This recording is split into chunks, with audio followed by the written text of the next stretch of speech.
Okay. Welcome, everyone. Welcome to the Center of Love. And my name is Glenn. I'll be the host today.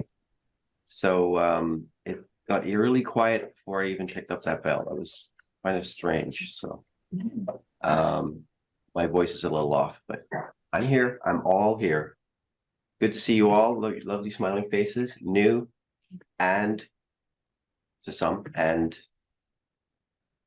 just already planted here. We'll say that. So we're starting it off with a song today by the great Ricky Byers-Beckwith. Right? Without the Beckwith. Without the Beckwith, because she's no longer with the Beckwith. And she's Ricky Byers, and she's in a club having fun.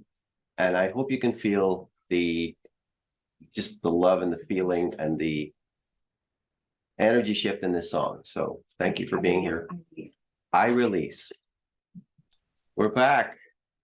Thank you. That was Rob McDonald initially singing in the club with Ricky Byers on the electric piano.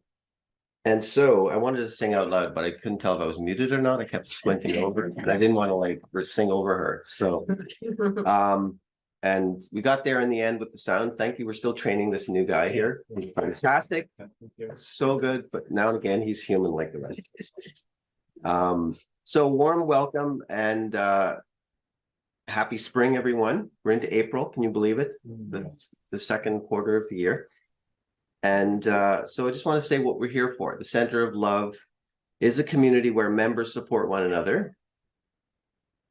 We share ideas, insights, and wisdom, and inspire one another to grow in love. Our mission is to support each other on our quest for knowledge of self, healing, and love.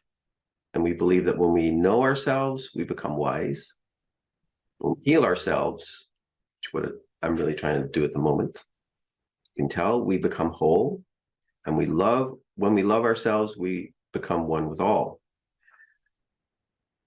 And these are our convictions: to meet with love and allow love to be the motive behind our thoughts and actions, honor and respect individual differences while remembering that which unites us, share our gifts with each other. And I know we have done that so much. We've heard from so many members, our talks, sharing, and afterwards in the discussions has been fantastic. Sharing our gifts with each other and the world, personal growth and wholeness, and inspire and uplift and empower by serving with love. That's what we're all about. We show up as love. That's a lot of the use of the word love. I'm just getting you ready for today because it's going to be fantastic. There's going to be a lovely talk. And after that, we're going to have some fantastic potluck food sharing. That food was made with love, I'm quite sure. And I want to honor each and every one of you for being exactly who you are in this moment.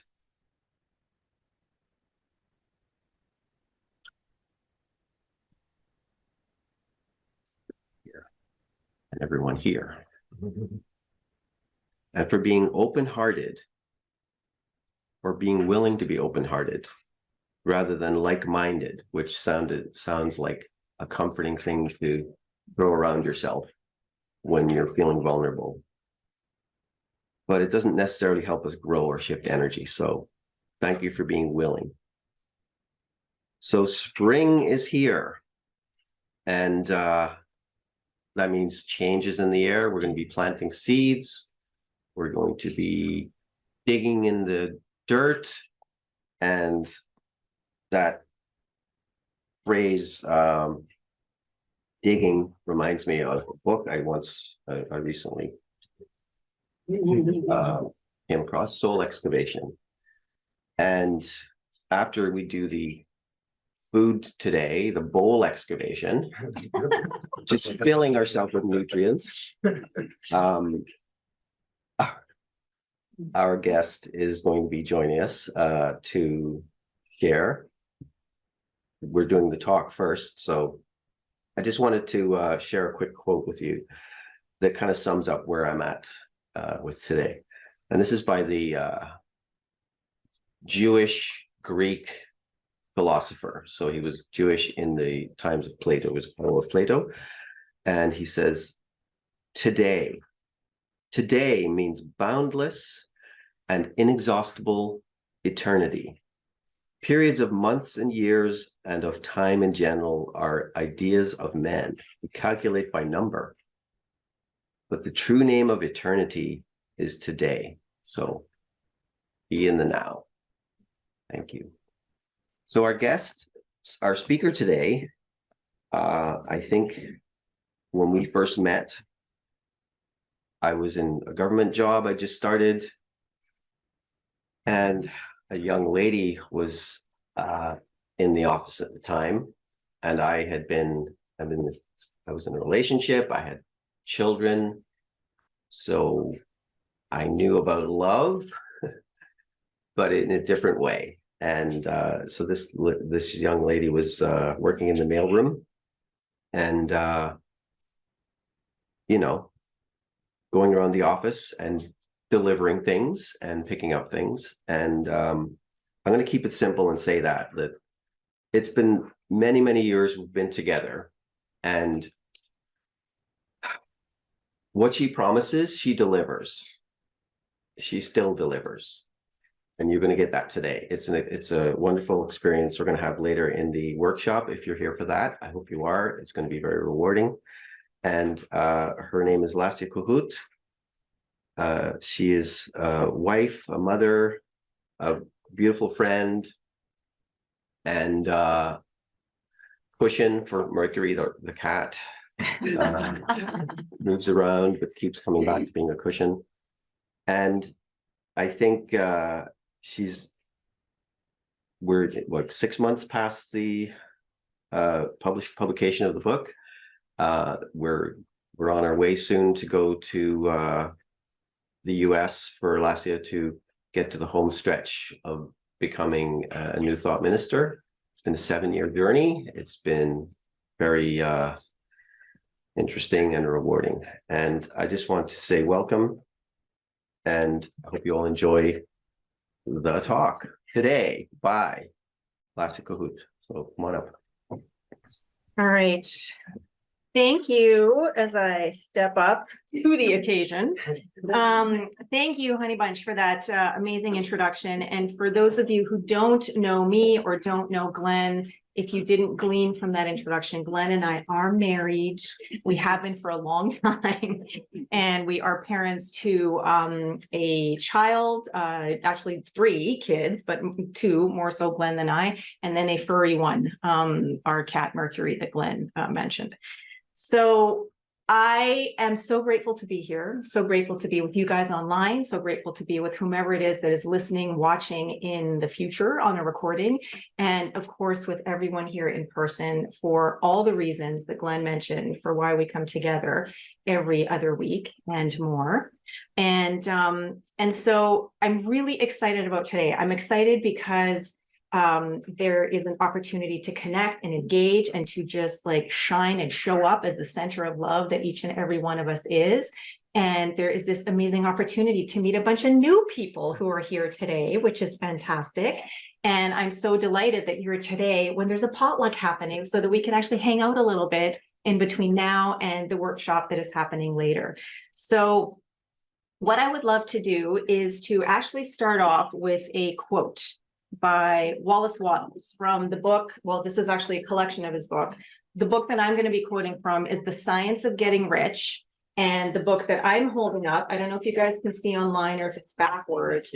Okay, thanks, Shannon, is a collection of all of his books, The Science of Getting Something, whether it be rich, well, what you want, making the man who can, and a whole bunch of other stuff. He was a contemporary of Ernest Holmes, who is the founder of religious science and the author of The Science of Mind. And it was interesting because as I'm on this 90-day challenge with Maria Namath and her community of reading chapters 4, 7, and 11 of The Science of Getting Rich for 90 days in a row, which means that if you forget, if you falter, whatever, you got to start again and continue reading for 90 days in a row. I am about 60 days in, and every day I pick up something new, some new concept, some new nugget of wisdom. And even though he's talking specifically about getting rich and making money and bringing money into your life, the concepts apply to whatever it is that you want to demonstrate, whatever it is that you want to manifest, whatever it is that you want to experience more of, which is a little bit of a, jumping off point from James's talk 2 weeks ago when he was talking about the law of attraction. Now, the other reason that I mentioned him as being a contemporary of Ernest Holmes, because Ernest Holmes is well known for pinching from so many different sources and putting that into the science of mind, but not actually crediting people. And for the first time, while being on this 90-day challenge, as I was reading through some of Science of Mind, which is something we're constantly looking at in ministerial studies, I'm like, oh my God, Ernest Holmes took from Wallace Wattles too. So anyway, to Ernest Holmes's credit, by the time he did the seminar lectures, he was crediting people and let everyone know this is Trower, this is Emerson, this is so-and-so. But anyway, we're going to start off today with this quote. There is a thinking stuff from which all things are made, and which, in its original state, permeates, penetrates, and fills the interspaces of the universe. A thought in this substance produces the thing that is imaged by the thought. A person can form things in his thought, and by impressing his thought upon formless substance, can cause the thing he thinks about to be created. And Ernest Holmes says that all thought is creative. So this is where I want to kind of begin today and sort of go back to James's talk about the law of attraction 2 weeks ago, where he talked about thought and ideas, intention, verbalizing and belief, writing it down, visualization, action. And when he spoke about action, he spoke specifically about energy, focus, commitment, and time, and allowing. And so it was interesting because he talked about all that stuff. And then in our discussion group, he said, oh, you know what? Gratitude. I really wanted to mention gratitude, and I forgot to mention gratitude.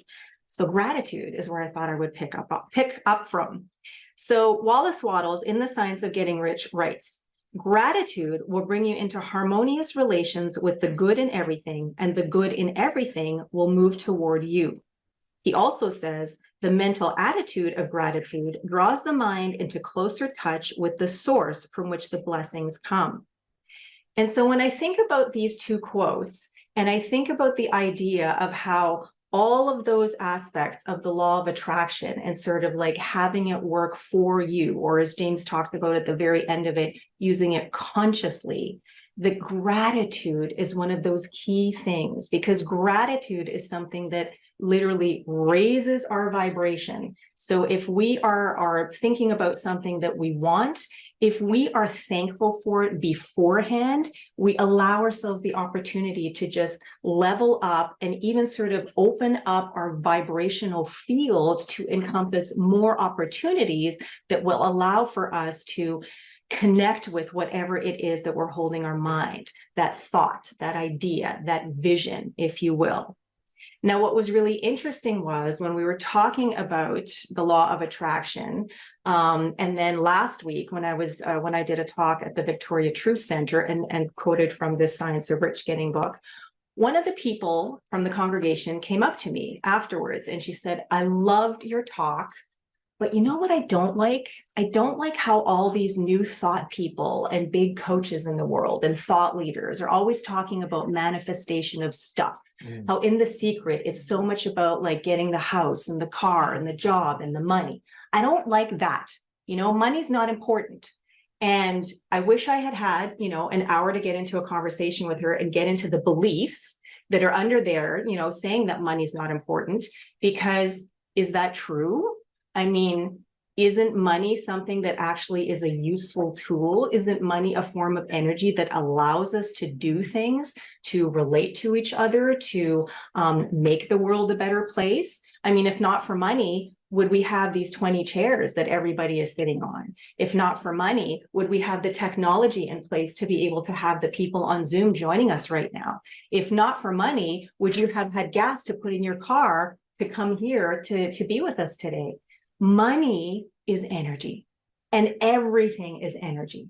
And so what Wallace Wattles is talking about in this book is that and even the law of attraction, is that as we use our mind consciously, as we tune into what it is that we are equal to, as we open up in terms of thoughts, intention, in terms of gratitude, we open ourselves up to experience ourselves, our true selves, more fully.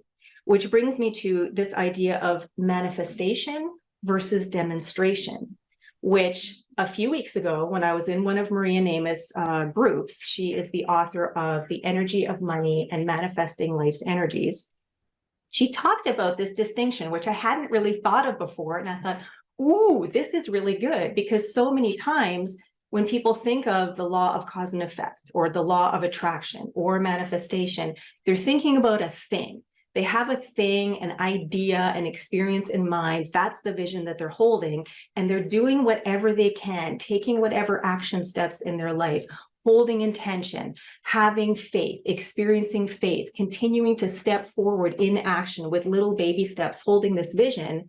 But is it the thing that we're really working towards, or is it something else? And so when Maria was talking about the distinction between manifestation and demonstration, she was talking about how manifestation is a passive experience. Manifestation is about the thing.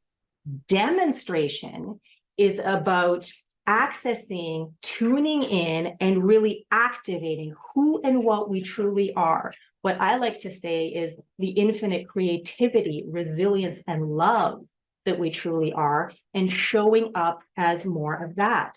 And as we do, that's when we open up that vibrational field. That's when we show up more fully, more intentionally, more purposefully, more consciously. And as we do, the thing that we have our mind, our eye, our intention set on comes into more visibility. It becomes more real because it becomes more apparent to that heightened level of awareness, that up-leveled consciousness, that more full expression of who and what we are. And so it makes me think of this in a completely different, or not completely different way, but in a slightly different perspective now, which I find so fascinating. So in, again, The Science of Getting Rich, Wallace Wattles writes, your vision and faith will set the creative force in motion to bring it towards you, and your action will cause the forces in your own environment to move you toward the place you want. And when I look at these words again, and I think about the vision and the faith, really, it's not so much about here, it's about here.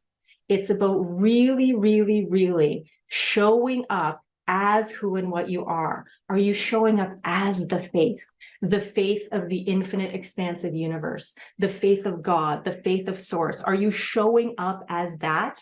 Because if and as you do, that's when you get to experience more of the stuff that you are equal to, the stuff that you would like to have in your life, the stuff that you would like to experience.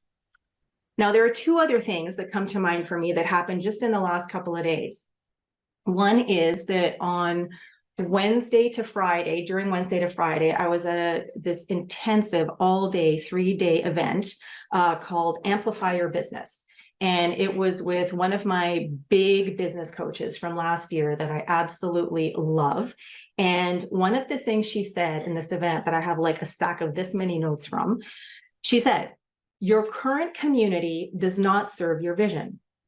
And when she said that, it kind of blew my mind, because on the one hand, I love my community. I love my community that I have right now, but then I also have this incredible vision, whether you think of it here or in terms of here. And that vision is why I have been in spiritual and consciousness studies for the last 7 years. That vision, which sort of on the outside looks like becoming a minister of new thought, on the inside, really, it's to show up as love and love only. And so for me, when I heard her say, your community does not serve your vision, you know, she was talking about the people in your community, the clients that you're working with now. If you want to, you know, triple, quadruple, whatever your income, if you want to be speaking on bigger stages, if you want to be doing this, it was all very business oriented, then you got to meet with and connect with the people that are going to help you to get there rather than keep hanging out with the community that is keeping you where you are. And so when I looked at it, I thought, okay, well, in terms of my vision, are the thoughts, are the intentions, are the beliefs, are the action steps I'm taking, that community, is that community helping to serve my vision? Maybe a little bit, but this is also why I'm constantly challenging myself, why I'm constantly pushing, clawing, kicking my way out of my comfort zone so that I can open up to new ideas, new intentions, the infinite possibilities of the quantum field that are yet untapped by me. Now, the other thing that happened was we did a podcast, Len and I, yesterday, one of our Who Do You Think You Are podcasts. It was our 50th episode, which was super exciting. And our guest was Dr. Clara Seeger, someone I met last year, actually through the business coaching program that I went through. And among other things, she has a doctorate in neuroscience. And so one of the things that we talked about a lot yesterday on our podcast is identity. And one of the things she said that one of the greatest causes of suffering, actually, I think she said it was the greatest cause of suffering, is that we identify with things we are not. And that when we create identities, we harden. When we create when we create identities, we create borders around ourselves. And so this also kind of goes to, you know, the community idea. Is the community idea serving or not? And, or am I just like staying in my comfort zone? And if so, how can I possibly experience anything new?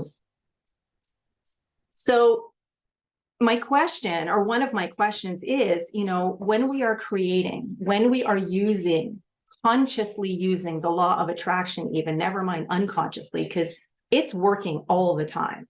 Like whether we know it or not, whether we like it or not, whether we accept it or not, whether using it consciously or not, it is always in play. So how often are we creating from things like expectations, from judgments, from assumptions, from who we think we are versus who we truly are? And so a couple of quotes I want to leave you with. There are many planes of causation, but nothing escapes the law. That's from the Hermetic teachings. And then from Ernest Holmes, from The Science of Mind, the life which we live is the universal life expressing through us. Our thought and emotion is the use we make, consciously or unconsciously, of this original creative thing that is the cause of everything. So my question to you is, when it comes to embodying and embracing the infinite creativity, resilience, and love you are, what are you creating from? What or how are you creating? Are you creating from? Are you creating as? Are you creating from the expectations, the judgments, the assumptions, who you think you are? Or are you creating as the infinite creativity, resilience, and love you truly are? Thank you. And so it is. Okay, we're back, everyone. Thank you. Wow, that was a great discussion. And for once, I didn't have to open my mouth. So a lot of talk about gratitude, and in particular, gratitude for everything that is, and prayer. And we discovered a new author in the room, and it's wonderful. It's excellent. I love the sharing. And speaking of sharing, if you This painting, sorry, Linda, is that a new painting? I just realized. Yeah. Oh, yeah. behind us, we have a new painting by Linda. That's what was being discussed there. Get out of the way. And what's the name of it? Is there a name? Here we are. Here we are. Here we are. Okay, that's what it's called. And this is my head. This is not a different planet. This is my head. There you go. So in talking about sharing, I always like to remind everyone that we are supporting one another, that we do have a wonderful basket that we'd like to fill sometimes with whatever you feel you would want to fill it with. There could be the previously discussed money thing that we talked about. We have a email address for donations, centeroflove22@gmail.com. That's an option. But the main thing is to have the idea of sharing your talents, your treasures, and just being who you are. We really appreciate it. We meet every 2 weeks online and here in Langford, and there'll be a retreat coming up in, which month is it, Candace? July. And if you haven't already voted as a member who would have received an email on the logo that we're working, I think today was the last day. You'd have to check with all of it. Okay. Possibly. So I believe today is sort of the option, the preferred date to do that. Am I missing anything else? Later on, we're having after we're having our potluck at 1:30. 1 to 3. 1 to 3. That's the meeting. That's the workshop. Yeah, the workshop Leslie's putting on at soul excavation. So if you would stay for that, if you're interested, thank you. And to all of you blessed, lovely people online, we appreciate you, and thank you for showing up.